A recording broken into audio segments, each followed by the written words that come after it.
অনেকে মনে করে ডান হাতের তালু চুলকালে টাকা আসে। তো আমার কথা হলো, ডান হাতের তালু চুলকালে যদি টাকা আসে, তাহলে ওই সূত্রা পাতা লাগায় চুলকান, চুলকানি বন্ধ হবে না, টাকা আসা বন্ধ হবে না? এত সহজ? এগুলো সব কুসংস্কার, কোন বারের সাথে কোনো কল্যাণ অকল্যাণ নিহিত। বলো যে অমুকের চেহারা দেখছি আজ সকালে, তো সে দিনটা আছে। এগুলো সব শিরকি কথা, এগুলো কখনো ইমানদারের কথা হতে পারে না। দোকানদারের প্রথম কাস্টমারটা কেনা বেচার পরে বলতেছে, ভাই টাকাটা পরে দেবো, যা আজকে যাত্রাটাই শেষ। ফালতু কথা।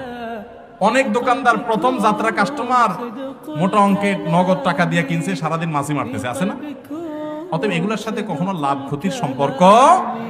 সকালবেলা বাইর হয়ে প্রথমে জাউটা দেখছে, বউর উপরে এবার চেইতা পারলে জাউ দিয়ে বড় পিঠে দেখেছে, যে বাইর হয়ে উঠানের প্রথম জাউ কেন দেখলাম আজকে, আমার দিনটা শেষ। আছে না নাই?